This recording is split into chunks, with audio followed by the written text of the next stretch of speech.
I mean, I've talked to different classrooms, different groups, and I tell them, do not walk into this entrepreneurial space if you're not willing to sacrifice. And I mean sacrifice, I mean mentally, spiritually, financially. And what's going to happen is you're going to wake up every day, strap up your boots, go to work every day, and be ready for it, whatever it is. People don't understand, like, when you're in a leadership role, and that could be like a mentor or your pastor or whoever the case, man, you got to pour into them as well. 100%. You got to pray for them, because us as leaders, we're depleted every single day because I pour so much of myself. You're putting it all out there. All out there. Whether it's for your family at that time, your business at that time, your staff at that time. Every day I'm depleted. Yeah. And my pastor, Terry Daniels, he told me, he's like, why you keep praying for small things? Yeah, that's it. He's like, you praying to a small God? Yeah, like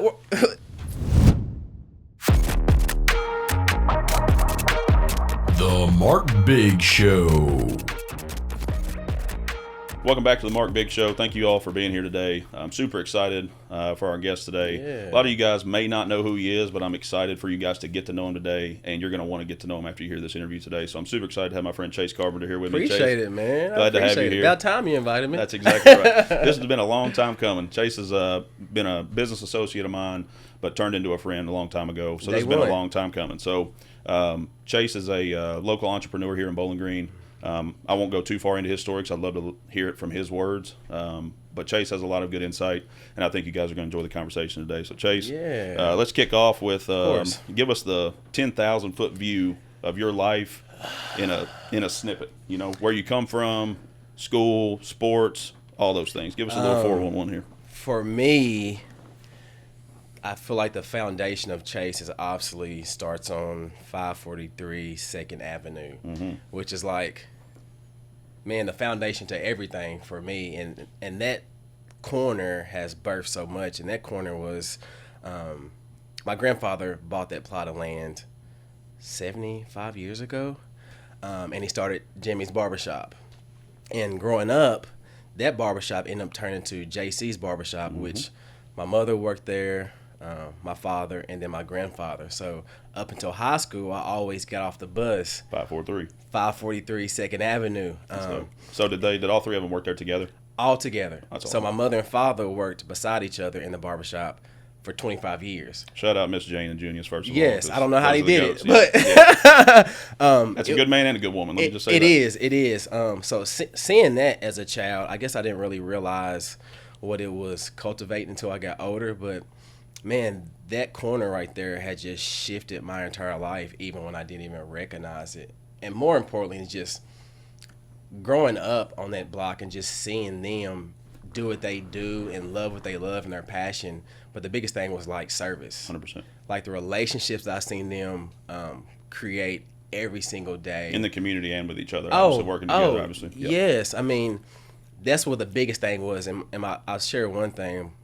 Every time I used to get off the bus going into the barbershop, my mom used to always be like, did you speak to everybody? Did you speak to everybody? And it's crazy now because even with my my staff, I always push them to, like, every single person that you see come to this building, make sure you speak to them. They want to feel like they're at home when they walk yes, in this place. and my mom played no games. There was times I went in the office and she'd be like, Chase, get out here and make sure you speak. They probably dragging you out by your ear, too, at the same time. Yes. So that was in my DNA. So from there, I went to Potter Gray, of course. Shout out to Potter Gray.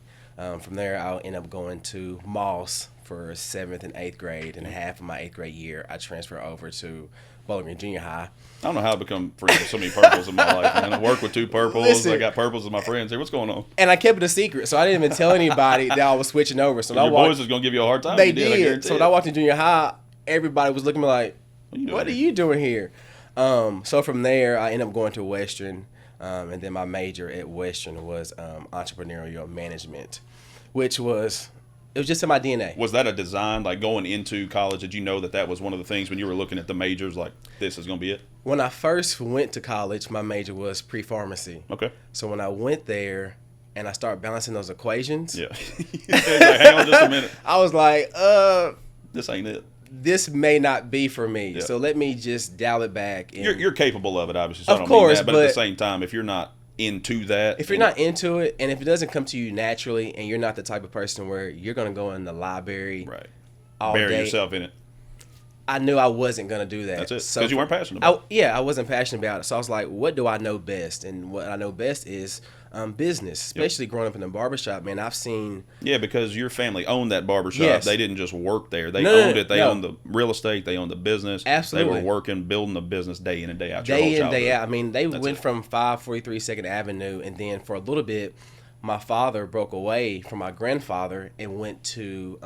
Sugar Maple Square. Now, that's his dad or that's your mom's dad? That's my dad. Well, my dad's dad. Yeah, that's what I'm My saying. dad's dad. Cool. So he went to Sugar Maple Square. Mm-hmm. He gave us a spot was given to him by David Garvin, which is a great man. So he was over there for probably about 2 or 3 years. Because sometimes in business you have to break away from your family, 100%. and then he was able to bring it back to 543 Second So Avenue. did he come back while your grandfather was still there? Yes, or after the fact absolutely. his retirement or what? Absolutely. So Okay, he cool. ended up coming back over there to 2nd Street, and that's when it officially became JC's Barbershop. That's dope. So yeah, my major was entrepreneurial management. And prior to that, my mother ended up having a daycare center on 543 2nd Avenue. Mm-hmm. So that's why I say that corner's birthed so much, because present day we've had Jimmy's Barbershop there, JC's Barbershop, Bundles of Joy Daycare, which my mother started, and then now JC's Barber College. Right. So my mother ended up starting a daycare center there like when I was in 6th grade, which is weird now looking back on it in hindsight, because I never went in there. Like I never went there and played with the kids, which is weird Yep. because it's connected to the barbershop. But You're there all the time. I was there all the time, but I never went in there. So fast forward to my senior year of college, I had to do a business plan on a business. Like for an assignment. Yeah, so I ended up doing like a 24-hour daycare center. Got a good grade on it, and then I took it to another class, got another good grade on it. So I took that to my mother, and she looked at it, and then she looked at me. She was like, how about you come work with me at the daycare center? I was like, heck no, there's no way. That's why I was curious if you went directly into entrepreneurship or not, because, you know, a lot of times, like, let's just say you grow up, let's use pharmacists as an example. Of course. Say you grow up in a house where your mom and your dad both were pharmacists. A lot of times you're just going to be like, I ain't doing that. You Yes. know, I'm not following in their footsteps. I'm not doing the same thing. So it's interesting that the entrepreneurial path is where you kind of gravitated for. Right. You know, you had the pre-pharmacy thing, but that was the next thing that you revert to. People always ask me, like, do you know how to cut hair? I'm like, people ask me all the time. They just expect. Of course, because they've been around it your whole life. They never push me in that avenue. Now I wish they kind of push me a little bit, because it'd be nice to go in the barbershop on Friday, Saturday, make a little money. That's and- it. Never on the other business throughout the week. Right, Yeah. but they never pushed that. They never pushed that on me. So she looked at my business plan. She's like, "How about you come work with me at the school?" And at first I was like, "There's no way. I can't do that." Yeah. So I thought about it for a while. And How then old were you at this time? I was 21. Okay. A lot of times, you know how it is. You know, when you're 21, you're 7 feet tall and bulletproof, and you know, mom don't tell me what to do. I'm a grown man. That type of thing. So absolutely. that's probably a tough thing to even consider at that point. It was, because I didn't know. I didn't have any expectations, and I didn't really know what I was walking into. Which is probably also a beautiful thing on it, looking back too. It You know what I mean? is. So probably after 2 weeks, I told her, like, let's do it. And then she basically threw it in my lap. So here you go. Take it home with it. You got it. She was like, here. But the beautiful part about it was when I first initially started Bundles of Joy, I think she had probably about 14 or 15 kids in there. So when I started, I thought about, I was like, what can I do to separate us from everybody else? Sure. Which is crazy thinking about it now. Like, wow, I was far beyond what 1,000%. I didn't know it at the time. How much of that would you say? And this is probably a hard question to answer, but how much of that would you say is that's intrinsic because your family has always been that type of mind and a visionary and trying to separate yourselves from the competition versus this is what I learned in school, went to school for? Like, how do you think? I know they both play into it. They do. Sometimes I feel like some people, you're just born with the it factor. I completely agree with that. Like- Because I'm not and like, don't get me wrong, education's important. It is. But I'm more of a proponent of self-education, self-learning. You know, formal education has its place, and I'm not completely knocking it. 1,000%. But also, there's some things you don't learn until you get in the trench and start doing it. You don't learn until you're in the real world. That's I it. mean, point blank, period. And your money's at risk, your stress, your time, it's all a those little. things. It's a little different. It is different. And And that's some- why you say some people have the it factor and some don't. And that's okay. No, it's okay. It's okay. But it is real. And obviously, growing up around them and seeing like their struggles with business and sleepless nights That's and trying to find some type of financial stability, and I've seen all that. I've seen those tax papers come in 100%. and my parents be stressed out and which sometimes create division and bickering between parents. But 100%. people don't see that backside when They it don't. comes to being entrepreneurs. And that's an even harder thing about working with your spouse, because you've got, you know, in a relationship, you've got problems to begin with just because you're humans. Mm-hmm. But then you couple that with the problems at work too. So that's a tough thing to do and navigate. And shout out to our wives 100%. for signing up for. Yeah, straight up. Straight up. And I was thinking, it's crazy. I was having this conversation with my wife today. Well, we'll get into it later about this new business, but it's like I appreciate them for supporting us and being 100%. our backbones, because what we walk into, we walk by faith. 100%. Because Right. you don't see the whole path in front of you. No. You're like, I see a way this could work. Yeah, you think you're prepared. That's it. But you ain't. You're not. Not until you get in there and start doing it. You're not prepared. So for me, at that moment, I knew I wanted to do something that separated us from everybody else. How can we be great in our own way? For sure. And for me, it was just really just revamping the process, whether it's through payroll, whether it's through hiring, whether it's through the handbook. But most importantly, I wanted to do is I didn't want us to be known as like a babysitter. Sure. Like, in order for us to be great and to separate us from everybody else, You got to do something different. you got to do something different. And for me, it was like the curriculum aspect of it is, if these parents are paying us this money, which isn't cheap, No. I want to make sure they reciprocate something out of that. And for me, it was making sure that when these kids leave us, they leave us more than ready for the next level. Which is so cool, because I see it all the time, and I know you do, because you've got probably the connections with all of those or most of Absolutely. those families. Just the limited connections that I see, like on social media and stuff. So many times you see that the bundles of joy babies that go into kindergarten are always light years ahead of the kids that maybe either didn't go to a daycare, they were in Absolutely. home or whatever, just because of that extra effort that goes into the curriculum. So And it matters. And thank God I've cultivated or created a village of ladies. I don't like calling my staff. This is Right. a village. This is Yeah. our community that they've bought in to what we're doing. And if it 100%. wasn't for them, I wouldn't be where I'm at. What do you today. think allows them to buy in? Because I think a lot of, in any organization, whether you got 2 employees or you got 42, if they feel like they're just a staff member on a sheet of number. paper, a number, it's different. So what do you think's the key thing that's allowed you to cultivate that environment within your business? For me, I feel like was separated. I've had ladies that have worked many different jobs and have come to Bundles of Joy. For me, I feel like it's just the leadership or the lack of leadership That they experienced prior to that they experienced prior. And people just want to feel appreciated. 100%. Point blank period. If you make people feel appreciated, they'll go beyond the call of duty for you. 100%. And that's what I've learned. Especially, I mean, as an entrepreneur, we don't have just one business. We have multitude of things. So you're thinking about 18 different things Oh at any my given God, time. all day long. That's it. While putting out fires. That's it. So for me, it's like all you have to do. The recipe is making sure that you can pay them what they deserve, That's it. which is most importantly, but also making them feel at home, making them feel like this is a family environment. That's it. And that's what I push hard, like BOJ Village. So And that's the whole thing that, like, so I listen to Gary Vee all the time, Mm-hmm. and one of the most simple things that he talks about is, like, you actually have to care. Oh. You actually have to give a crap about them. And they have to feel that from you. have to feel it. Because, they're already looking to you anyways, because you're the head of the business, you're the owner, whatever your title is. Yeah. Titles really don't matter. And Nope. and people ask here all the time, like, what about so-and-so that works for you, and blah, blah. I'm like, they don't work for me. They work with me. You know what I mean? And I don't like the B word. I hate when they call me boss. Yeah, And I hate that too. hate the Like, boss I may word. lead the charge. I've got the vision and those types of things. But a lot of times, like you said, we're walking by faith. I really don't know how that's going to play out until I get everybody on board to be like, hey, here's what I'm thinking. Yes. How can we make it happen? But I truly think that, like, if you just care and show them that you care, Show them. Get out the office. that's it. Yeah. And then hear what they say, because everybody's got different ideas, different opinions, because they're in Absolutely. the trenches. They see things that are going on that you may not, that I may not. So if you hear those things, sit there and think about it. You're like, okay, yeah, this makes sense. Try to implement it and make it better for everybody. I feel like you said, they'll go the extra mile for you. Every time. So from there, I think I stayed on that location probably about 4 or 5 years, and then I was able to form a relationship based off my parents' relationship with Citizen First with Carrie Taylor. So shout out to Carrie Taylor. She's amazing. She's been a part of my family, and then now my journey from day one. And I told her, like, hey, I've been running this daycare center I've took 15 kids to over 40 kids within a year. I feel like it's time for me to expand. What can I do? And she was able to bless me with, a $10,000 credit line, which was a blessing. 100%. Like, I don't have a crazy report. I don't have a crazy financial, but That's it. she believed in me. But she also knew who I came from. 100%. She knew my bloodline as She well, knew the too. character of So that she family, took, too. She took a chance on me.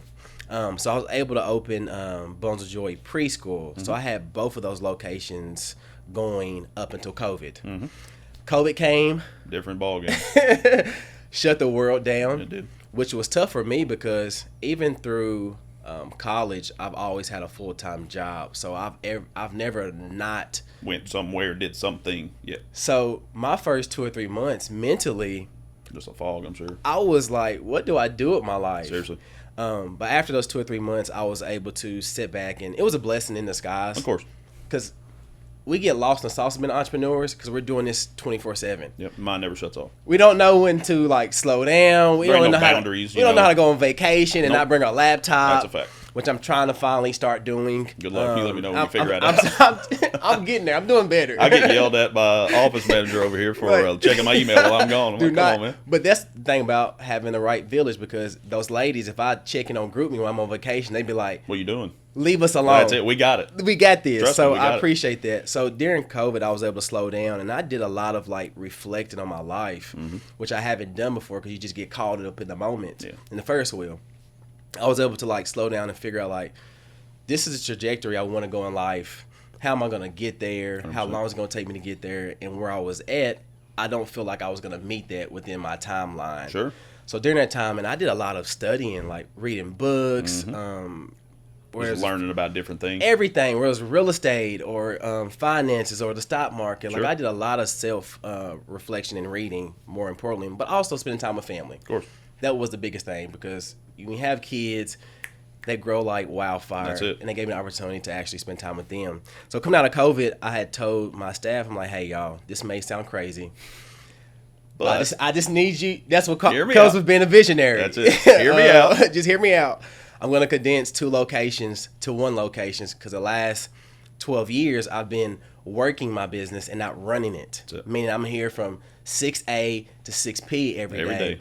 In order for us to grow, I got to get out the confinements of this building for us to expand. Which is a hard thing to break away from. And it's not because you don't trust the people that are there Yes, to help absolutely. you run it. Yes. It's just that's your baby. You Yeah, put your blood, sweat, tears, money, stress. It's hard to let go. It's hard to let go. It's hard. It's hard. And once again, you've trained these people. These people know you care about Yes. them, and you trust the work that they're going to do. But it's a hard thing to even take a small step back. It is. And even when I know that they're in good hands, that's just how I am. I'm That's just it. wired. We're wired that way. I'm just wired that way. I'm the same way. It's a gift and a curse. But also, it's truly, it boils down to because you care. yes. Like, you don't ever want one kid that walks in your daycare facility to feel not seen, not heard, not get the Not at care all. and education that you want them to have. Because people ask me all the time, do you want to expand to 3 or 4 locations? I'm like, no. It's tough. Now, if I was doing it for the money, Sure. absolutely. I got the blueprint. I can do this, this, and this. Boom. I would grow 4 or 5 of them. That's it. And sell them for And go on. And go on. That's it.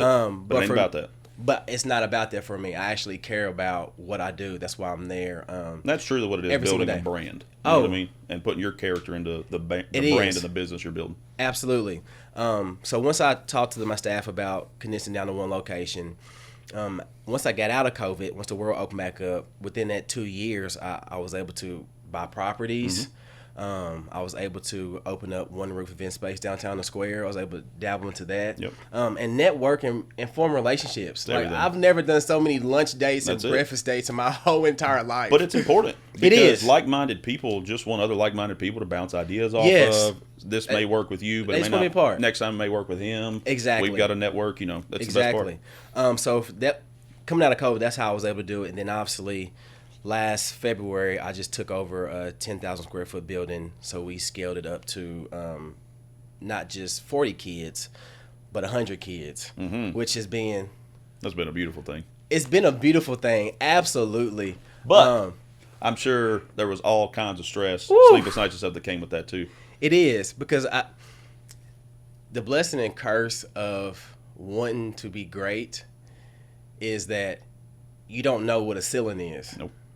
And like, if I don't it's there, know, you know how to push it up. I don't know when to pushing it up. stop, or I don't know when it's enough. And I don't want to say like I don't have enough because I'm ultimately blessed. No, beyond, anybody that ever comes in contact with you knows yes, that it's like, not that. You're when I the say, most humble, grateful yes, person. when I say like more, I mean from like a success standpoint or like community standpoint. 100%. Like, well, honestly, too, you have pride in the things that you've taken the time, effort, and stress to build. Yes. For you, for your family, for your legacy at some point. And then also, too, you mentioned this before we got started, just like with your parents and your grandfather, it's all about service. So, if I've got now 10,000 square feet that I can service, I can help more people, too.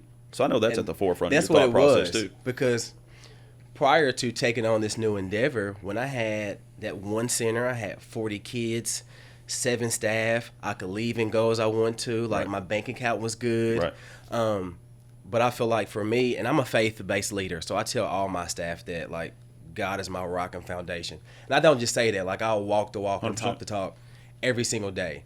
But I told them, like, I feel like I didn't want to just make a difference for 40 lives. I wanted to change 100 lives. That's it. So that's what ultimately pushed me over the edge to, like, okay, I'm going to bet on myself. 100%. And betting on yourself is, but I'm willing to go all in. 100%. Because you know that you can look yourself in the mirror and know, I'm going after it. Yes, I trust myself. I trust myself to make the decisions. If I mess up, make the decision to correct it and keep it moving. Leap of faith is real. It is. It is. I mean, but here's the thing. That is what keeps so many people, regardless of the self-confidence that they may or may not have, that's what keeps them from taking that next step, is just knowing or not knowing what's on the other side.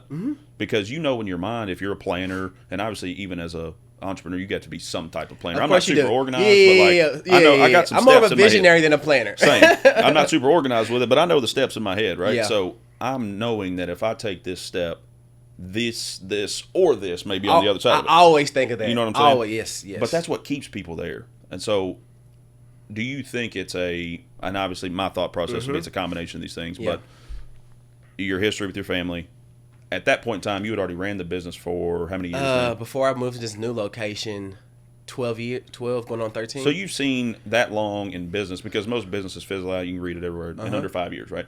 So you've seen in that long being in business just about everything you're going to see. Listen. Just about. Now, there's something that always presents itself.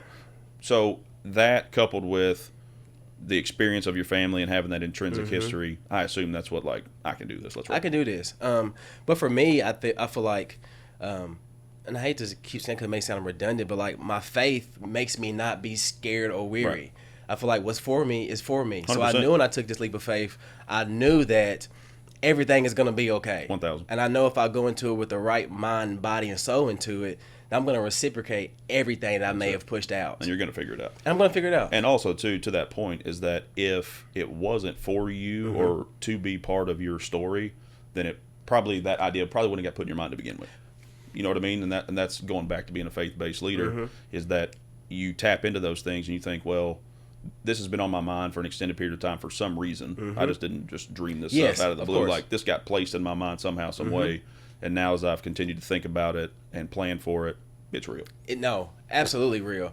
And when I talked to my wife prior to going to this, because going into a commercial building of this stature, I mean, it's a lot of behind the scenes where it's contractually, like, I've learned a lot. That's a new game. It was a big game. Regardless of what real estate experience you have or don't have, when you step into commercial space, especially of that magnitude, it's a different ballgame. And I don't pretend to know it, but and you have different. to be ironclad. 100%. And you got to pay the right and people. It's all got to be on paper, and everybody signed off on it. Yes, so everybody knows. Because essentially when we went into it, we were just going based upon our own self-knowledge. And I was like, okay, we got to pay somebody to come in here and look at this. Make sure we're not missing something here, because if so, it could crush your business. Oh, man, you know what I mean? Every business, personal. That's what I'm saying. So when I was able to find this building, because I had been looking for a building for a while, but in childcare it's kind of hard to find the building that had the right playground, the right kitchen, the right drive in, drive out. I mean, it's so many different lot of factors. Attributes and factors that go into it, whether it's a sink in the restroom or toilets. Right. And it's not necessarily like a retail restaurant where you need to be like on the busiest street corner. Right. But location matters too. It does matter. Because you want it to be convenient to where people work and go home and stuff like that too. Which is also crazy because I started on 2nd Street with Bones of Joy. Then I moved over one street over to College Street with my preschool, and then I went another street over, which is almost directly parallel to each other on Center Street. So it's almost crazy how like things played out to where I'm still on the same side of town and community that has gave so much to me and my family. Yeah, I mean, you can almost probably throw a ball and hit 543 from your building. I can probably look out the door and see the preschool and the Barber College, 100%. which is that's a beautiful thing. I never thought about that. Oh yeah, it's man beyond. So that's how I know what I'm doing was supposed to happen. But obviously, when I took this leap of faith, when I say I put up everything that I saved this last 15 years on this, people outside looking in, people don't understand the sacrifice we made. They just see the pretty building. That's it. It looks nice. Chase is killing it, but you don't understand. Chase dresses nice. He drives a nice car. Yeah, he's just cooking, Like all in. That's it. But I believed in what I was doing and my mission so much that I was willing to spend everything I had in order for. It's no option B or C. No, there is not. Everybody tells you like have a plan B, but when you're in this type of business and you're going to go after it for yourself, there is no plan B. There's no other option because I got all my chips on the table, including my blood, sweat, and tears on top of all the money that I have. All of them. That's it. And a lot of people thought I was nuts when I left Stoodles in 2020 because they're like, it's COVID. You got a good setup there. You're nuts, blah, blah, blah, blah. But same thing. I put my money where my mouth is too. And when we came over here, it was... How long ago? I think it was right at 4 years ago. But it was right around this time of the year. So like October, November. Look at that. And I'm talking about not a single person on the calendar for the following tax season. Woo! Not a single one. Because you don't know if they're going to come with you, right? No, you don't know. Now, I came, though. Yeah, 100%. I knew you were coming. I just didn't know when. But I knew you were coming. But the thing is, like, he was super gracious in me leaving. So, like, we had let everybody know that I could. But that don't mean they had to come. Yeah. You know what I'm saying? So, like, those leaps of faith, sitting here in this office, like, That's I just paid to build it out with my own wallet. I didn't, get a loan for it. I paid to build it out. I'm sitting here with the, the computers and the phone and blah, blah, blah. I'm just praying somebody calls this phone. You know what I mean? That's a different kind of stress that people don't know. It is, especially when you got a family. Oh, especially when you got a family. Especially when I was doing good. Like I could have stayed there, but I don't know what selling is. Like it's just keep going. That's the thing is you're doing fine.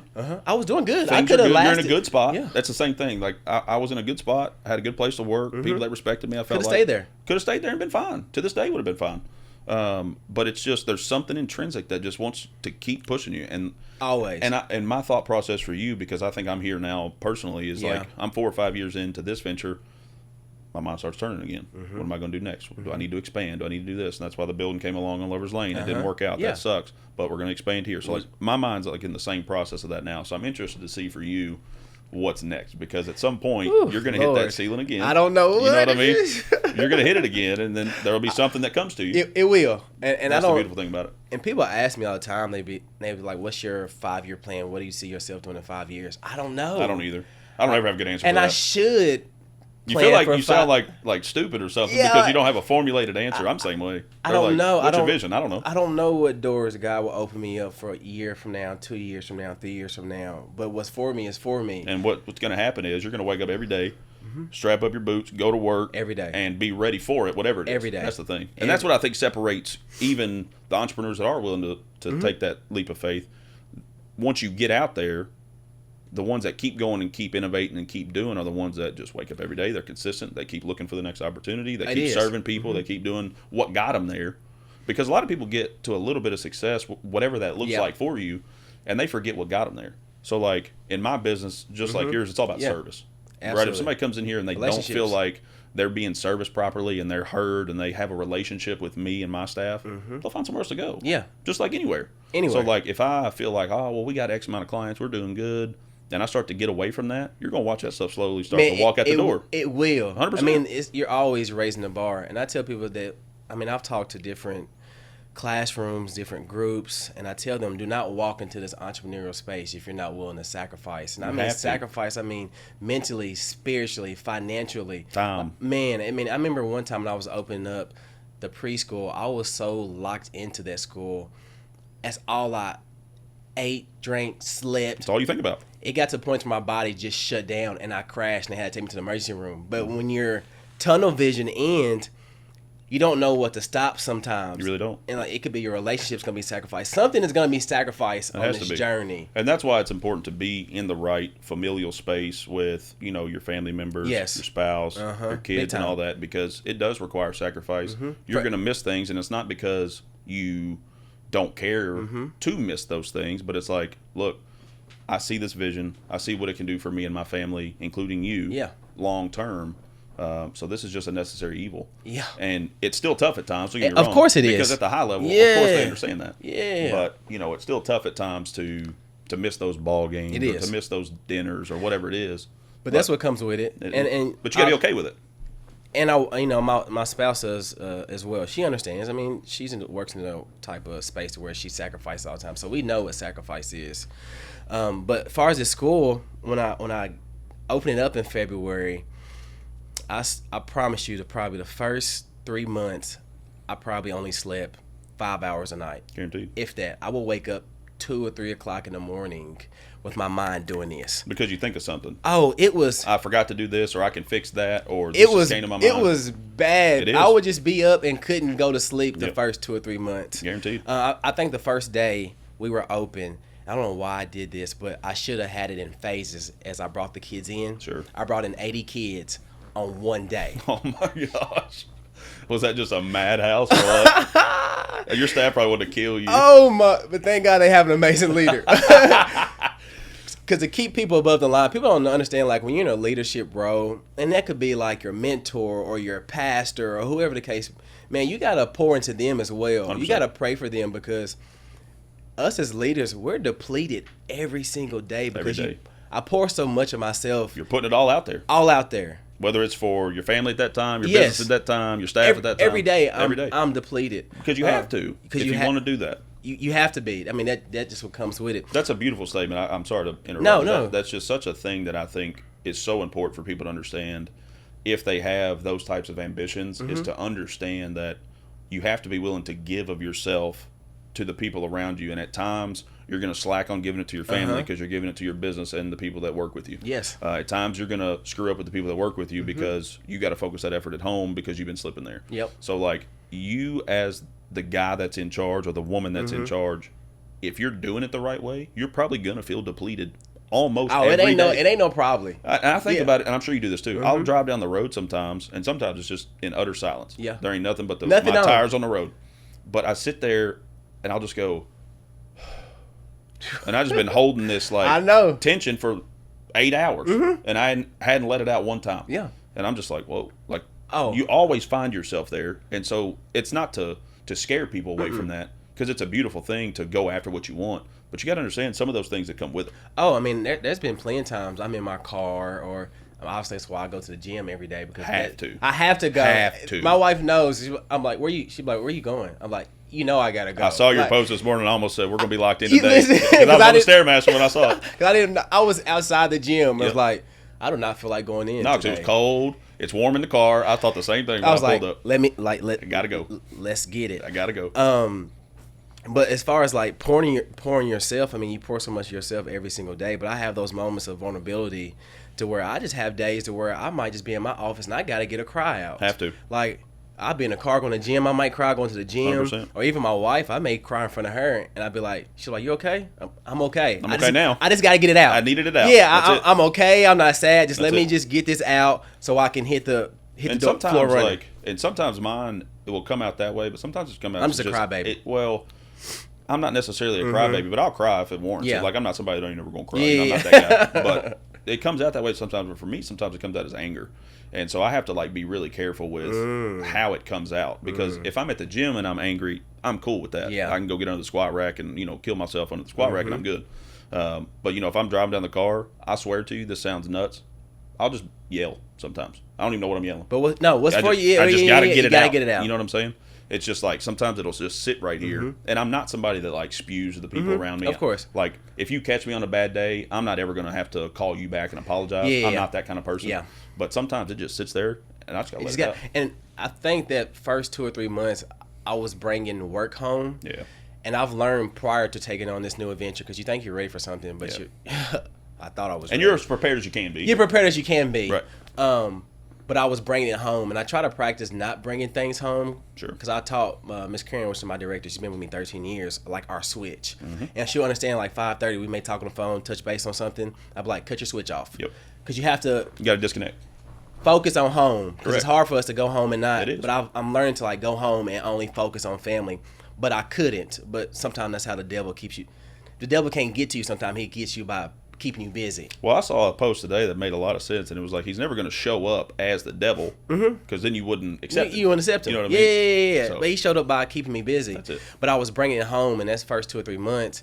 It was one night I had came home and was in the bedroom, my wife and my little girl, KK, and I was being short.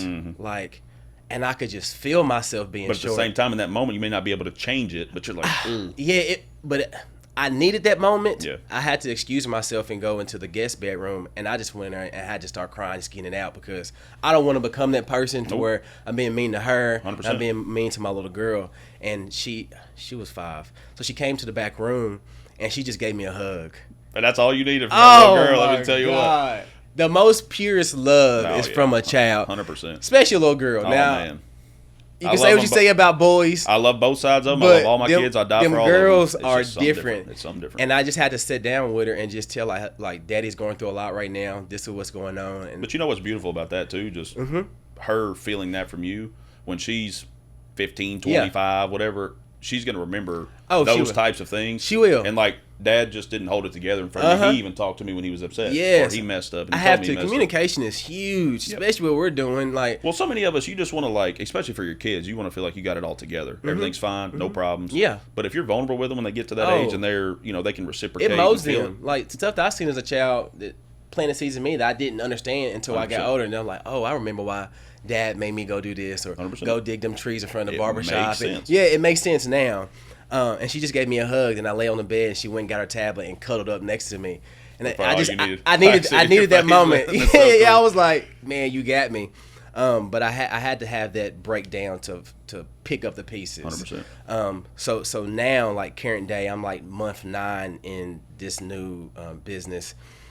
Month 2 is better than month 1. Yeah. Month 3 is better than month 2. One foot in front of the other. Long as we're still doing That's this, it. we're okay. But ultimately, for me, I mean, I didn't go into this new building wanting to be like the best black-owned daycare center or black-owned business. I want to be the best daycare center in general. Period. Like, That's it. And now I was telling my ladies last Sunday, because every single Sunday I'll do a group me video to where I'll give them something motivational, whether it's like something from church I've learned, where it's a quote, whatever the case may be, and Book then you read or something. I'll lead them into what's important. I do it every single Sunday for them, which is part of being leadership, getting 100%. people to buy in. So when I sit in my office now, it's crazy, and I look at the front door and I see so many different walks of life coming to that building every single day. That shows how you build a real community. That's, you know what I mean? I had an epiphany last week. I was like, that's community for 100%. me. I mean, it could be from the factory workers to a collegiate coach. I mean, it's all over the spectrum of what I see walk in, who would normally not speak to each other, 100%. would not rub elbows, but all those different people have one thing in common. What's up? And that's that building. That's exactly right. And that's the brand that you built all the way back from grandfathers to mom and dad. Absolutely. It's all tying in. And that's the whole beautiful. That's proof in the pudding for you when you have those hard days. I'm sure, like you can lean on those types of things to say, I'm really building something that matters here. I'm building something that matters. And that's honestly, we talked about it a minute ago. It's not all about money. Obviously, you of want to course, make a living and feed your family, but like, it's about making a difference and serving people. And that's what should get entrepreneurs up out of the bed every morning. You know what I mean? I tell them, don't chase the money. No. Chase the service and change. I mean, that is. I was telling somebody the other day. I said, this is probably the most brokest I've ever been, but the most blessed. 100%. And you know that planting those seeds for yourself, the financial blessings are going to come with it. It's going to come eventually. 100%. I don't know, me 2 years from now, 3 years, but I know eventually it's going to come. But for me right now, like, I'm spiritually rich. 100%. That I've ever been in my entire life. And, you know, that's the one thing that I think when you're going through those times as a self-employed person, a father, an entrepreneur, whatever it is, when you're having those down moments, if you can look to the gratitude that we all should have for how blessed we are to have families, to have businesses that are successful, in their own rights, whatever that looks like. Yeah. Success is different for different people. Success right? is different from anybody. I could look at the person working a 9 to 5 and going to a factory, and I'm like, that's a successful person. If he's happy with his life, his family Yes. is fed, he's comfortable and he's good. That's success he's to me. successful. Yep. It doesn't look like a certain number in a bank account, X amount of client. It doesn't Yes. look like those things, which is one thing, people that are going into business need to understand too. You got to define your own success. But if you look to that gratitude in those moments, that's what'll help pull you back out and say, Always. hey, let's go back to work. What's your purpose? That's What's your it. why? Typically, you got to know what your purpose and why is. I meet so many people that still don't know what their purpose and why is, which is that's life. It is. You don't know if you may find your purpose or why at 12 years old, 31, 50, Right. or 60. It's crazy. I was leaving church last Sunday, and it's a older gentleman. He's like 56.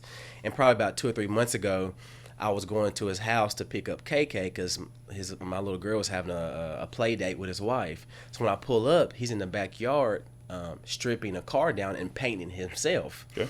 Now, prior to seeing this, I knew that he was tired of working the 9 to 5, going to the factory every day. He was exhausted. I'm like, do you not know the gold mine that you have right now? Right there. Like, right there. All kind of people pay for that. Yes. He's like, you think so? I'm like, I know so. Know for a fact. I know for a fact. I was like, you need to figure out what it's going to take so where you can actually do that and be licensed. That's it. So fast forward to 3 months. This last Sunday, he stopped me as I was going to my car, and he was emotional. He's like, it's crazy that a young man that's younger than me, and I'm 56, he's like, you don't know what you said to me that day planted a seed in me. That's so cool. He said, last week I went to the school to figure out when I could start so I can get my No license. way. Man, that right, it gets me chills even thinking about it. That's the best part. Those moments right there. That's it. That's what it's about. Oh. You speak life into people, and I'm big about this. Oh, you I have to. love telling people, like, hey, if I'm proud of you, I'm going to tell you I'm proud of you. And that's why, like, so many people, whether it's in a friendship, I'm going to touch on that. Yes. in a friendship like we have, or it's with your spouse, or it's with your best friend, or the people you work with, like, speak life into those people. You don't know if they need that day or not, but it's Man, going to you come don't. back. And the thing is like, so many people don't have the belief in themselves, like this gentleman, for example, maybe, but you just pointing that fact out that he's capable, that's like, oh, Yes. actually, I am. That It could change his whole life. That made me rich. 100%. Right there, just alone. I mean, when I was doing the radio call Tuesday, this gentleman's daughters work at the school, and when I came in, he's like, I want to tell you something. I was like, yes, sir. He's like, my daughters have been telling me about you and how you encourage them so much, and you're just a positive influence. He's like, they've never prayed as much as they've ever prayed before, so cool. Until they've been around you. Like, that's what Those are the things. that's what rich is. That's going to mean to so me. much more to you than if 18 or 20 kids sign up for the daycare tomorrow and you make Oh, X amount of I dollars. mean, You know what I mean? no. Like, it's not about But those types of things. that right there keeps me grounded and keeps me humble. And even if I'm the brokest I've ever been, Right. I'm still rich because One those thing moments. I do want to ask you, though, speaking to the point about the gentleman with the cars, have you experienced anything that's been a challenge for you being a younger person going into business world and that kind of thing? Has that ever hindered you at all? I think for me, it's probably like self-image. Yeah. Because I've suffered from like anxiety, and thank God my anxiety is where it's at today. Sure. But before, it was so bad to where I couldn't even go into a Walmart by myself. Really? Like, that's how bad it was. But just being transparent with it, and then going to the gym, having better how I feel about myself 100%. helped me with my anxiety. Self-confidence. So my self-confidence increased.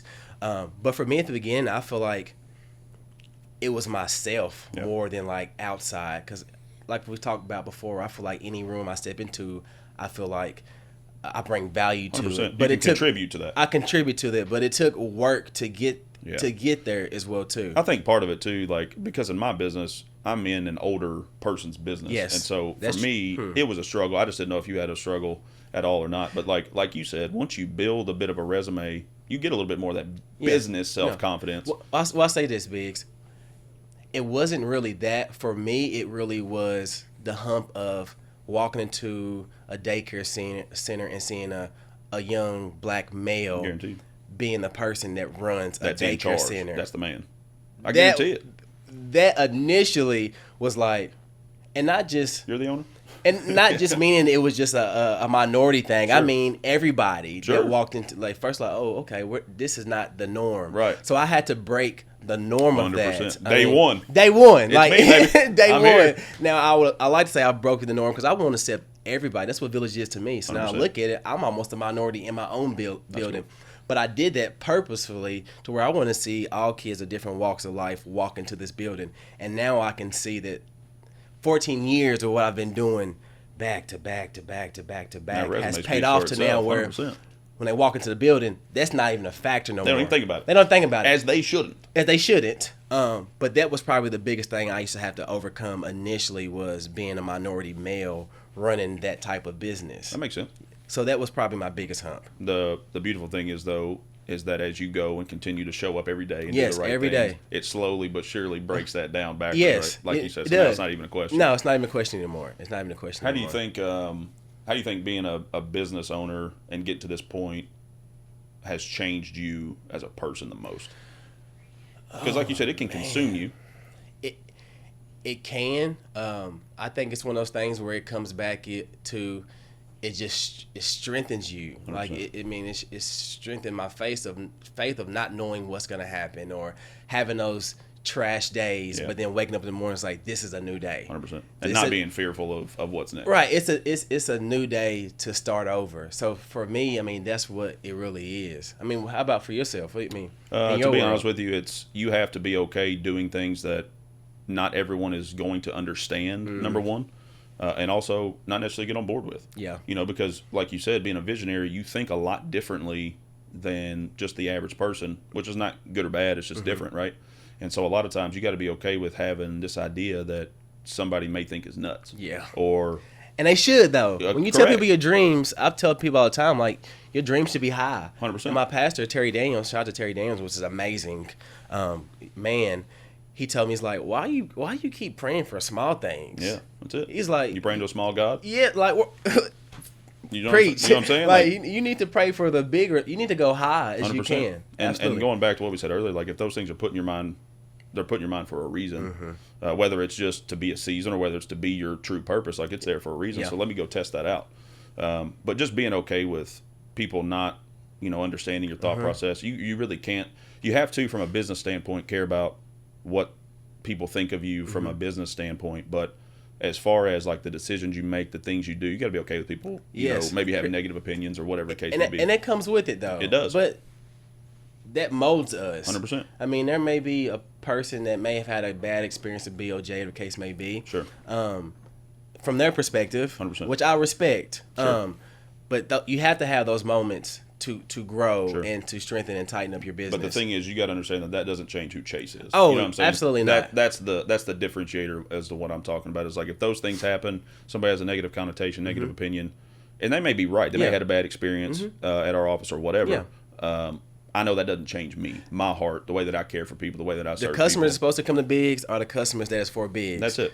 And you got to be okay with that. Yeah, the customers that are for BOJ are the customers that are for BOJ. And That's it. everybody may not fit into that, whether it's parents, kids, or staff as well, And you too. got to be And okay that's with okay. that. It is okay. And that's okay. And you have to be okay with it. Because Yes. a lot of times going into something, you're like, I just need everybody to get on board. No. You don't. You do and not. You can't, because you can't do it. You're not going to please everybody. You cannot.